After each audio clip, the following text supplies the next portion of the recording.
Niliwaeleza ya kwamba hii Nyanza, vile tunajenga sehemu zingine za Kenya, vile kuna maendeleo sehemu zingine za Kenya, hapa Siaya kwa mara ya kwanza tunaweka mpango na pesa kuhakikisha kwamba Siaya isibaki nyuma tena. Therefore, nyinyi mnanielewa? Mnanielewa? Na ndio mimi nataka munisikize kwa makini. Unajua kuna watu bado wako na kasumba ya ukabila. Kuna watu wako na kasumba ya ubaguzi. Wanataka kutuletea siasa ya kugawanya Wakenya. Mimi nataka niwapatie usia wa bure.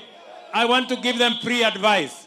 There is no room anymore for matters ethnicity in Kenya. There is no room anymore for exclusion in the Republic of Kenya. We are going to develop every county, every region equally, like we are doing in every part of the Republic of Kenya. Siaya hoye! Siaya hoye! Siaya hoye!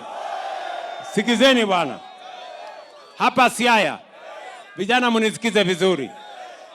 Hapa Siaya tunajenga barabara mpya 7 hapa Siaya.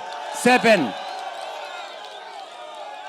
300 kilometers. 300 kilometers new of tarmac here in Siaya. Tumewapatia pesa bilioni 5 kwa budget ya sasa, na bilioni ingine 10 next budget and coming budget. Zile barabara tunajenga sehemu zingine za Kenya kwa muda mrefu hazijajengwa hapa Siaya.